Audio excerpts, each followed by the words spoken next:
مرحبا بعودتكم أيها الطلاب الكرام إلى درس الحديث من جديد. فحياكم الله وأكرمكم الله وزادكم الله شرفا وعزا. رب زدني علما، رب اشرح لي صدري ويسر لي أمري واحلل عقدة من لساني يفقهوا قولي. رب يسر ولا تعسر وأتمم بالخير. رب سهل ويسر ولا تعسر علينا يا ميسر كل يسير. عزیز طلبہ، بعون اللہ تعالی و بعونہ و بفضل اللہ و بعونہ جل وعلا مشکات المصابیح کے سلسلہ دروس کا یہ ایپیسوڈ نمبر 36 آپ کے سامنے ہے، 36واں سبق، اور اللہ کے فضل کرم اور اس کی توفیق سے حسب معمول احادیث کے ترجمے پر فوکس رکھتے ہوئے قابل وضاحت الفاظ یا عبارات کی وضاحت بھی کسی حد تک ہوگی انشاءاللہ، اور حسب ضرورت احادیث کی اسنادی حیثیت کی طرف بھی اشارہ کیا جائے گا۔ وما توفیقنا الا باللہ۔ تو آتے ہیں آج کے سبق کے حوالے سے احادیث کے ترجمہ کی جانب، اور دیکھتے ہیں پہلا ہماری حدیث کا جو ٹاپک ہے وہ ہے حدیث نمبر 355، لوگوں کے لیے سخت اذیت کا باعث بننا موجب لعنت ہے۔ تو جو بھی چیز، جو بھی عمل کسی انسان کا اللہ کی مخلوق کے لیے تکلیف کا باعث ہو، کوئی بھی مخلوق ہے، ایبن اس میں فرشتے بھی شامل ہیں، تو وہ اللہ کو چیز غضبناک بنا دیتی ہے اور اللہ کی اس پر لعنت ہے، اس حدیث کی روشنی سے۔ وعن معاذ بن جبل رضی اللہ تعالیٰ عنہ قال، سیدنا معاذ بن جبل رضی اللہ تعالیٰ عنہ سے یہ روایت ہے، سیدنا معاذ رضی اللہ عنہ سے روایت ہے، وہ کہتے ہیں قال رسول اللہ صلی اللہ علیہ وسلم، کہ اللہ کے رسول صلی اللہ علیہ وسلم نے ارشاد فرمایا، اتقوا الملاعن الثلاثۃ، بچو تم تین ایسے کاموں سے جو کہ لعنت کو واجب کر دیتے ہیں، لعنت زدہ تین کاموں سے بچو۔ اتقوا الملاعن الثلاثۃ، ہاں جی، وہ کون سے تین کام؟ البراز فی الموارد، مورد کی جمع موارد، جہاں لوگ آتے ہیں پانی وغیرہ لینے کے لیے، پانی کے گھاٹ، الموارد اس کی جمع، اس جگہ پر بول و براز، اس جگہ پر آدمی جو ہے وہ قضائے حاجت کرے، البراز فی الموارد۔ وقاریۃ الطریق، اور اسی طرح البراز آدمی کا بیٹھنا قضائے حاجت کے لیے عام راستے پر، قاریۃ الطریق، عام راستہ گزرگاہ، اس پر جہاں لوگ آتے جاتے ہیں، اس پر آدمی بیٹھ جائے اور گندگی کرے۔ والظل، اور اسی طرح البراز فی الظل، یہ عطف آ رہا ہے، البراز فی الموارد، البراز فی قاریۃ الطریق، والبراز فی الظل، سائے والی جگہ میں بھی بیٹھ کر گندگی پھیلانا یا قضائے حاجت وغیرہ۔ تو یہ تینوں انداز جو ہیں یہ اللہ جل شانہ کو ناراض کرنے والے، خلق خدا کو تکلیف دینے والے موجب لعنت ہیں۔ رواہ ابو داود اب ابن ماجہ، اسے امام ابو داود اور امام ابن ماجہ نے روایت کیا اپنی اپنی کتب حدیث میں۔ اس حدیث کی سند منقطع ہے، ایک تو یہ ہے کہ سند صحیح نہیں، ابو سعید الحمیری نے سیدنا معاذ بن جبل رضی اللہ عنہ کو پایا ہی نہیں، تو وہ جو پہلے اس سند میں جو آخری صحابی جو آخری راوی ہیں جو سیدنا معاذ بن جبل رضی اللہ عنہ سے روایت کر رہے ہیں، ابو سعید الحمیری ہیں، تو انہوں نے معاذ بن جبل رضی اللہ عنہ کو پایا نہیں، گویا کہ انقطاع ہے سند میں۔ حدیث میں الفاظ الموارد سے مراد پانی کے گھاٹ، جہاں پانی لوگ آ کر پیتے ہوں یا لیتے ہوں۔ نیکسٹ حدیث ہے 356، قضائے حاجت کے دوران آپس میں باتیں کرنا اللہ تعالیٰ کی ناراضگی کا باعث۔ تو یہ بعض دفعہ بعض لوگوں کو عادت ہے، خاص طور پر یورپ اور مغربی ممالک میں، جہاں انتہائی گندی اور غلیظ تہذیبیں ہیں اور آداب کے نام کی، اخلاقیات کی، قدروں کی کوئی اہمیت نہیں۔ وعن ابی سعید الخدری رضی اللہ عنہ قال، ابو سعید خدری رضی اللہ عنہ سے روایت ہے، وہ کہتے ہیں قال رسول اللہ صلی اللہ علیہ وسلم، اللہ کے رسول صلی اللہ علیہ وسلم نے ارشاد فرمایا، لا یخرج الرجلان یضربان الغائط، کہ نہیں نکلتے دو آدمی جو کہ قضائے حاجت کر رہے ہوں، قضائے حاجت کرتے ہوں یا بیٹھے ہوئے ہوں قضائے حاجت کے لیے، کاشفین عن عورتہما، اور وہ کھولے ہوئے ہوں اپنی شرمگاہوں کو کھولے ہوئے ہوں، یتحدثان، اور وہ باتیں کرتے ہوں آپس میں، باہم باتیں بھی کر رہے ہوں، فإن اللہ یمقت علی ذلک، تو بے شک اللہ اس بات پر انتہائی غصے ہوتا، ناراض ہوتا ہے۔ رواہ احمد و ابو داود و ابن ماجہ، امام احمد، امام ابو داود، امام ابن ماجہ نے اس حدیث کو روایت کیا ہے۔ فوائد کے ضمن میں اس حدیث کی سند میں ایک راوی مضطرب الحدیث ہے، نیز حدیث اعضا کے دو ضعیف شاہد بھی ہیں، لہذا یہ حدیث ضعیف ہوئی، لیکن بہرحال اس کے عزیز طلبہ مفہوم میں جیسا کہ آپ جانتے ہیں، اس میں کوئی شک نہیں کہ ایک انسان برہنہ اور اس کیفیت میں بیٹھا ہے اور گفتگو کر رہا ہے، تو یہ ہر اعتبار سے مذموم اور یہ درست نہیں، واللہ عالم۔ آگے ہمارے پاس یہ حدیث ہے 357 یہ بھی قضائے حاجت کے آداب میں سے ہے۔ بیت الخلاء جنات کے حاضر ہونے کی جگہ بھی ہیں۔ وان زید بن ارقم رضی اللہ عنہ، سیدنا زید بن ارقم رضی اللہ عنہ سے روایت ہے، قال، وہ کہتے ہیں، قال رسول اللہ صلی اللہ علیہ وسلم، کہ اللہ کے رسول صلی اللہ علیہ وسلم نے ارشاد فرمایا، ان ہذی الحشوش، کہ بے شک یہ جگہیں، حشوش حش کی جمع ہے، حش ہش یا حش، عربی زبان میں کہتے ہیں جہاں درخت کچھ اکٹھے ہوں یا جھاڑیاں کٹی ہوں یا درختوں کے کوئی جھنڈ ہوں، ذخیرہ ہو، تو ایسی جگہیں، ان ہادی الحشوش، آج کل ہم اس کو آپ لیٹرینے کہہ دیں یا اپن بیت الخلاء کہہ لیں یا کوئی بھی جگہیں جہاں کی انسان قضاء حاجت کے لیے جاتا ہے، ان ہادی الحشوش، بے شک یہ جگہیں مختدرۃن، یہ ایسی جگہیں ہیں کہ جہاں شیطان حاضر ہوتے ہیں۔ سیدنا زید بن ارقم رضی اللہ تعالیٰ عنہ سے یہ مروی ہے، قال، وہ کہتے ہیں، قال رسول اللہ صلی اللہ علیہ وسلم، کہ اللہ کے رسول صلی اللہ علیہ وسلم نے ارشاد فرمایا، ان ہادی الحشوش، بے شک یہ جگہیں یعنی بیت الخلاء وغیرہ، مختدرۃن، ایسی ہیں کہ جہاں شیطان حاضر ہوتے ہیں، انویزیبل مخلوقات جو کہ تکلیف دینے والی، ایذا دینے والی مخلوقات، جنات وغیرہ، شیاطین حاضر ہوتے ہیں۔ فَإِذَا أَتَىٰ أَحَدُكُمُ الْخَلَاءَ، تو جب تم میں سے کوئی ایک جب بیت الخلاء آئے قضاء حاجت کے لیے، فَلْيَقُلْ، اسے چاہیے کہ وہ داخل ہونے سے پہلے یہ پڑھے، اعوذ باللہ من الخبث والخبائث، کہ میں اللہ کی پناہ میں آتا ہوں خبیث جنوں یعنی میل، والخبائث، اور جننیوں فی میل سے۔ تو یہ دعا بڑی معروف ہے اور آپ کو آتی بھی ہوگی، جو نہیں اسے آتی وہ یاد کر لے۔ رواہ ابو داود و ابن ماجہ، امام ابو داود اور امام ابن ماجہ نے اسے روایت کیا ہے۔ اس حدیث کی سند صحیح ہے، اور حدیث میں لفظ الحشوش سے مراد بیت الخلاء لیے گئے ہیں۔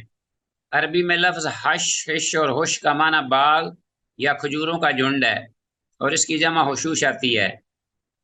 جن بیت الخلاء میں آدمی کو تکلیف پہنچانے کے لیے وہاں پہلے سے موجود ہوتے ہیں، چونکہ نظر نہیں آتے اس لیے وہ وہاں پہلے سے انتظار میں ہوتے ہیں، اور آدمی وہاں بے ستر ہو کر بیٹھتا ہے اور ذکر الہی نہیں کر سکتا، اور اس موقع پر شیاطین جن جو ہیں وہ فائدہ اٹھاتے ہیں نقصان دینے کے لیے، والعیاذ باللہ۔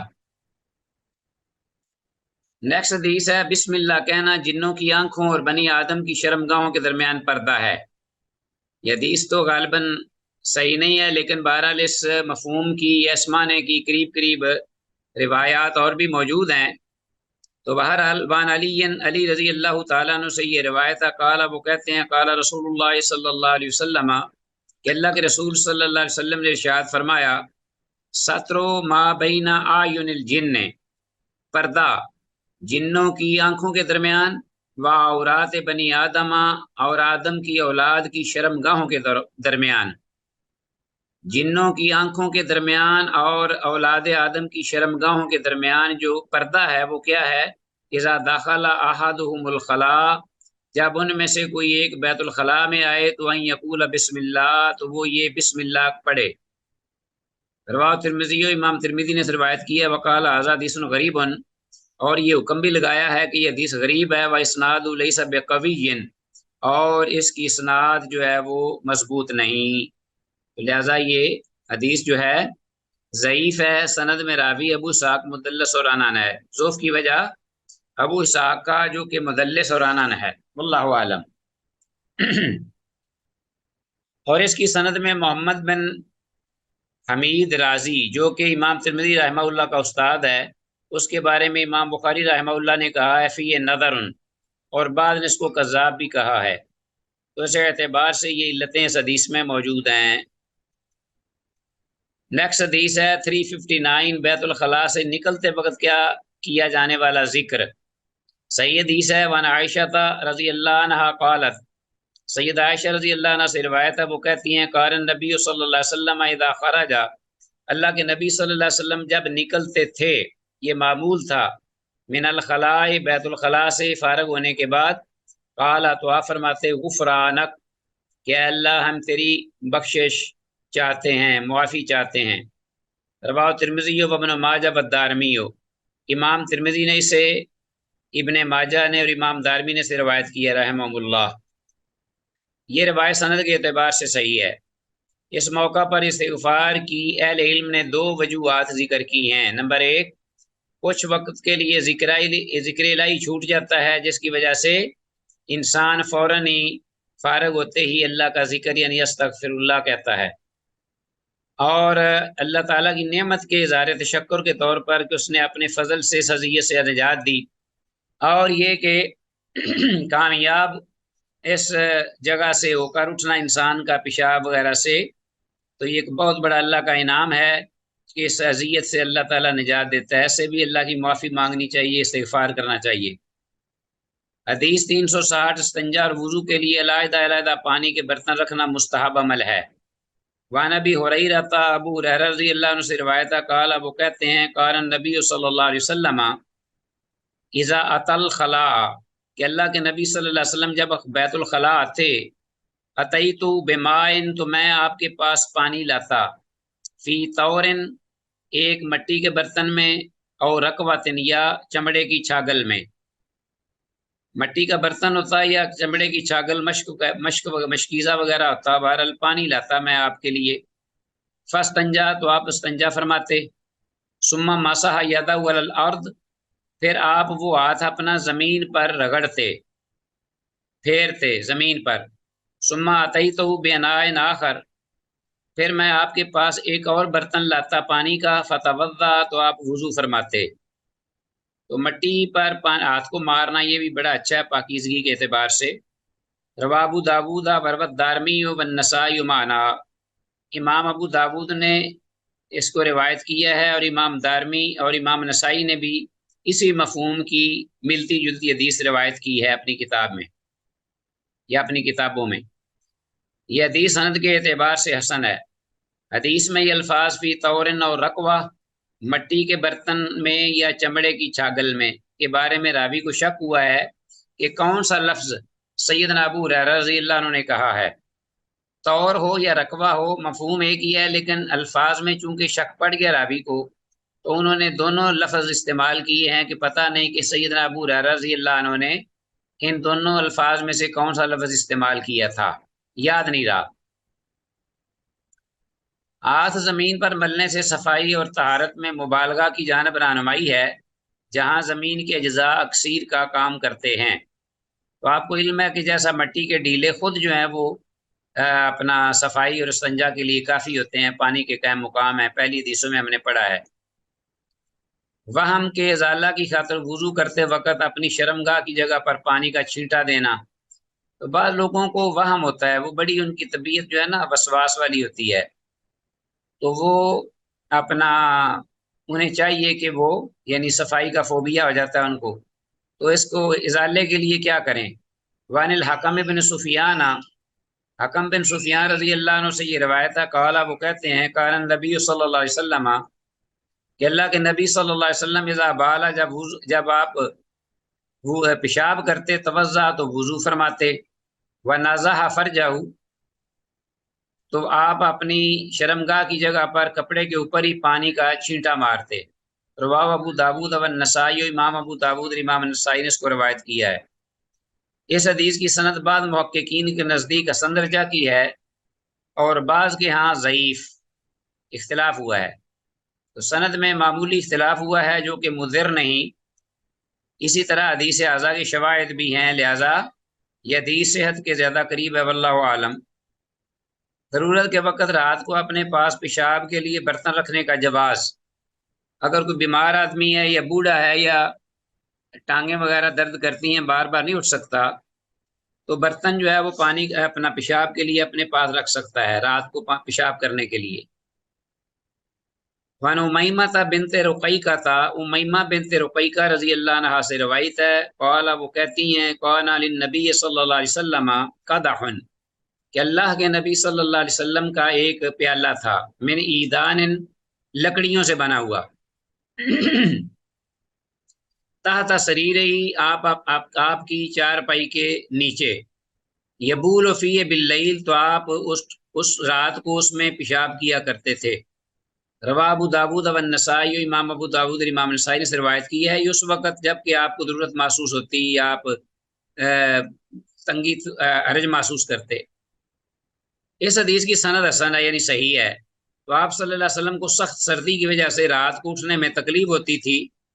اسی لیے اپنے پاس پیالے کی مانند ایک لکڑی کا برتن رکھ لیا کرتے تھے۔ تو جائز آج ہمارے لیے بھی بغیر شرعی عذر کے کھڑے ہو کر پیشاب کرنا درست عمل نہیں۔ تو بغیر شرعی عذر کے ساتھ جائز ہے،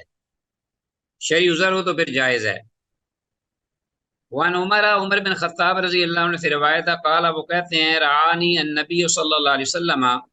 مجھے اللہ کے نبی صلی اللہ علیہ وسلم نے دیکھا اس حال میں، وانا ابول قائما، اس حال میں کہ میں کھڑے ہو کر پیشاب کر رہا تھا۔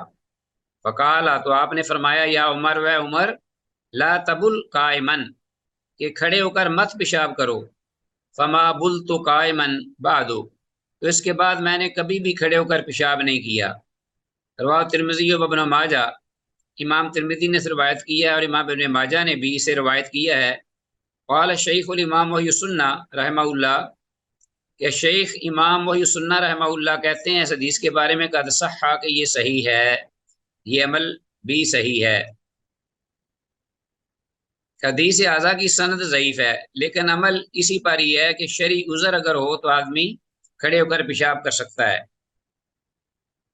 کیونکہ صحیح حدیث بھی اس میں آتی ہے کہ اللہ کے رسول صلی اللہ علیہ وسلم ایک اپنا بستی کے ایک کوڑے کرکٹ کے ڈھیر پر آئے اور آپ نے کھڑے ہو کر پیشاب کیا عذر کی وجہ سے۔ امام ترمذی رحمہ اللہ نے اسے معلق ذکر کیا ہے، اور ابن ابی شیبہ میں ایک روایت ان الفاظ میں آتی ہے، قال عمر، کہ عمر رضی اللہ عنہ نے فرمایا تھا، ما بلت قائما منذ اسلمت، کہ میں نے نہیں پھر پیشاب کیا جب سے اسلام قبول کیا ہے، کھڑے ہو کر میں نے کھڑے ہو کر پیشاب نہیں کیا جب سے میں نے اسلام قبول کیا ہے۔ کہ سیدنا عمر رضی اللہ عنہ کہتے ہیں جب سے میں نے اسلام قبول کیا میں نے کھڑے ہو کر پیشاب نہیں کیا، اور اس روایت کی سند بھی صحیح ہے۔ شرعی عذر کی بنا پر کھڑے ہو کر پیشاب کرنے کا جواز، جیسا کہ میں نے پہلے ذکر کیا اس حدیث کا، وان حذیفہ تھا، حذیفہ رضی اللہ عنہ سے روایت ہے، قال اتى النبی صلی اللہ علیہ وسلم سبات قوم، کہ اللہ کے نبی صلی اللہ علیہ وسلم قوم کی گندگی کے ڈھیر پر آئے، جسے ہم اروڑی کہتے ہیں، فبالا قائما، تو آپ نے کھڑے ہو کر پیشاب کیا، متفق علیہ۔ ویلا کانا ذالک لعذر، آگے یہ بعض میں راویوں سے یہ چیز جو ہے نا، یہ الفاظ مدرج ہیں، یہ کہا گیا ہے کہ یہ عذر کی وجہ سے تھا۔ آپ صلی اللہ علیہ وسلم کا یہ عمل کسی شرعی عذر کی بنا پر تھا، جیسا کہ ذکر ہوا ہے، جیسا کہ راوی نے خود اس کی وضاحت بھی کر دی ہے۔ حدیث میں الفاظ سباتۃ قوم یا سباتۃ قوم سے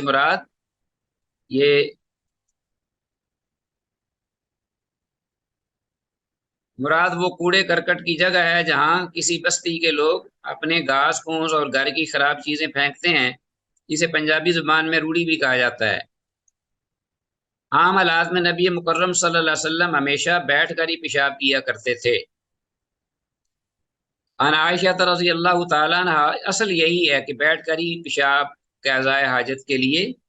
اہتمام کیا جائے اور چھپ کر۔ عائشہ رضی اللہ عنہ سے روایتہ قالت، وہ کہتی ہیں من حدثکم، جس نے تم کو یہ بات بتائی کہ ان النبی صلی اللہ علیہ وسلم کان یبول قائما،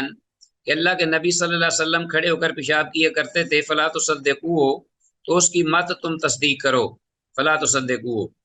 ما کان یبول الا قائدا، آپ نہیں پیشاب کیا کرتے تھے مگر بیٹھ کر ہی۔ رواه احمد و ترمذی و نسائی، امام احمد، امام ترمذی، امام نسائی نے سے روایت کیا ہے۔ فوائد و مسائل میں اس حدیث کی سند بعض محققین کے نزدیک تو ضعیف ہے، مگر بعد نے اپنی تحقیق کے بعد کہا ہے کہ یہ حسن ہے، واللہ اعلم عالم بالصواب۔ اس حدیث میں اور سیدنا حذیفہ رضی اللہ عنہ کی حدیث میں مطابقت اس طرح سے ہے کہ سیدہ عائشہ رضی اللہ تعالیٰ عنہ نے اپنے علم کی خبر دی ہے کہ انہوں نے آپ صلی اللہ علیہ وسلم کو گھر میں کبھی بھی کھڑے ہو کر پیشاب کرتے نہیں دیکھا تھا، جبکہ سیدنا حذیفہ رضی اللہ عنہ نے باہر کا حال بیان کیا ہے اور عذر کے وقت کھڑے ہو کر پیشاب کرنا جائز ہے۔ تو یہ بات بالکل کلیئر ہے، اس میں کوئی آپس میں تضاد نہیں ہے، نہ ہی مخالفت ہے۔ حضرت عائشہ رضی اللہ عنہ نے واقعی نہیں دیکھا اور آپ کا یہی معمول تھا، لیکن کسی عذر کی وجہ سے حضرت حذیفہ رضی اللہ عنہ نے دیکھ لیا، اور صحابہ کی سچائی اور صداقت اور علمی امانت کا یہ انتہا ہے کہ انہوں نے وہ بات دیکھی اور بیان کر دی۔ حدیث ہے 366، رسول اللہ صلی اللہ علیہ وسلم کا ہر قول و عمل اور تقریر اللہ جل شانہ کی جانب سے ہے۔ وان زید بن حارثہ رضی اللہ عنہ، زید بن حارثہ رضی اللہ عنہ سے یہ روایت مروی ہے، نبی صلی اللہ علیہ وسلم، وہ اللہ کے نبی صلی اللہ علیہ وسلم سے مرفوع بیان کرتے ہیں، ان جبریل اتاہ، کہ بے شک جبریل علیہ السلام آپ کے پاس آئے، فی اول ما اوحی الیہ، سب سے پہلے جب کہ آپ کی طرف وحی کی گئی، سب سے پہلے جب آپ کی طرف وحی کی گئی تو آپ کے پاس جبریل الامین آئے، فعلمہ الوضوء، تو جبریل علیہ السلام نے آپ کو وضو کی تعلیم دی، وضو کی باقاعدہ تعلیم دی جیسا نماز کی تعلیم دی۔ فعلمہ الوضوء والصلاۃ، تو جبریل الامین نے آپ کو وضو اور نماز کی تعلیم دی۔ فلما فرغ من الوضوء، تو پھر جب وہ فارغ ہوئے وضو سے، اخذ غرفۃ من الماء، تو انہوں نے پکڑا ایک چلو پانی کا، فنازع بها فرجہ، اور اپنی اسے شرمگاہ پر مارا یا پھینکا۔ رواه احمد و دارقطنی، امام احمد و امام دارقطنی نے روایت کیا ہے۔ اس حدیث کی سند بعض محققین کے نزدیک تو ضعیف ہے، مگر بعض اسے حسن کہتے ہیں۔ اس کی سند میں ابن لہیہ مدلس اور عنان ہے، واللہ اعلم عالم بالصواب۔ حضرت جبریل علیہ السلام آدمی کی صورت میں ہی آپ صلی اللہ علیہ وسلم کے پاس آئے تھے، انہوں نے وضو بھی آپ کے سامنے کیا اور پوری نماز بھی آپ کے سامنے پڑھ کر دکھا۔ تو ہم حدیث 366 کے فوائد و مسائل میں تھے کہ اس حدیث کی سند بعض محققین کے نزدیک تو ضعیف ہے، مگر بعض اسے حسن کہتے ہیں کہ اس کی سند میں ابن لہیہ مدلس اور عنان ہے، واللہ اعلم عالم بالصواب۔ تو بہرحال حدیث جو مختلفی ہے بین العلماء۔ حضرت جبریل علیہ السلام آدمی کی صورت میں ہی آپ صلی اللہ علیہ وسلم کے پاس آئے تھے، انہوں نے وضو بھی آپ کے سامنے کیا اور پوری نماز بھی آپ صلی اللہ علیہ وسلم کے سامنے پڑھ کر دکھا دی۔ تو یہ اللہ کی طرف سے تعلیم تھی حضرت جبریل الامین کو، خاص طور پر نماز کے سلسلے میں اور وضو کے سلسلے میں۔ نیز وضو کے بعد شرمگاہ پر پانی کا چلو چھڑکنا بھی دکھا دیا تاکہ پیشاب کے قطرہ وغیرہ کا وسواس پیدا نہ ہو، واللہ عالم۔ تو یہ بھی ایک حل اور سلوشن ہے جن لوگوں کو آئے دن وہم ہوتا ہے کہ ہمارا پتہ نہیں کوئی پیشاب کا قطرہ خطا ہو گیا یا وضو رہا کہ نہیں، تو بعد میں وہ وضو کے بعد وہ ایسا کریں کہ اوپر شرمگاہ کی جگہ کپڑے کے اوپر ہی چھیٹا جو ہے وہ مار دیں پانی کا۔ تو اس کے بعد عزیز طلبہ، ہمارا یہ جو آج کا سبق ہے الحمدللہ اللہ کی توفیق سے اختتام پذیر ہوا، اس دعا کے ساتھ کہ جو کچھ کہا سنا ہے اللہ جل شانہ اس پہ سمجھ کر عمل کی توفیق دے، اور یہ ڈیوائن کوڈ جو ہے اللہ ہمیں اپنی توفیق سے منوان دیگر اہل اسلام تک بھی کنوے کرنے کی توفیق دے۔ ھذا ما عندی واللہ اعلم بالصواب۔ آج کے سبق کے حوالے سے چند سوالات ہیں، وہ بھی آپ پڑھ لیجئے، ان حدیث سے ہی ماخوذ ہیں۔ حدیث 357 میں لفظ الخشوع سے کیا مراد لیا گیا ہے، اور اسی طرح بیت الخلاء سے نکلتے وقت کیا جانے والا کون سا ذکر ہے حدیث صحیح میں جو ہے، اور حدیث میں الفاظ فی طورن اور رقوہ کے معنی ذکر کیجئے۔ وضو کرتے وقت اپنی شرمگاہ کی جگہ پر پانی کے چھینٹے دینے میں کیا حکمت ذکر کی گئی ہے، اور حدیث میں الفاظ سباتۃ قوم سے کیا مراد ہے۔ تو اس کے ساتھ ہی ہم اس کو وائنڈ اپ کرتے ہیں اللہ کی اس توفیق سے کہ اللہ تعالی ہمیں سمجھ کر اس پر عمل کی توفیق دے۔ ھذا ما عندی فاللہ اعلی وعلم بالصواب، والسلام علیکم ورحمۃ اللہ وبرکاتہ۔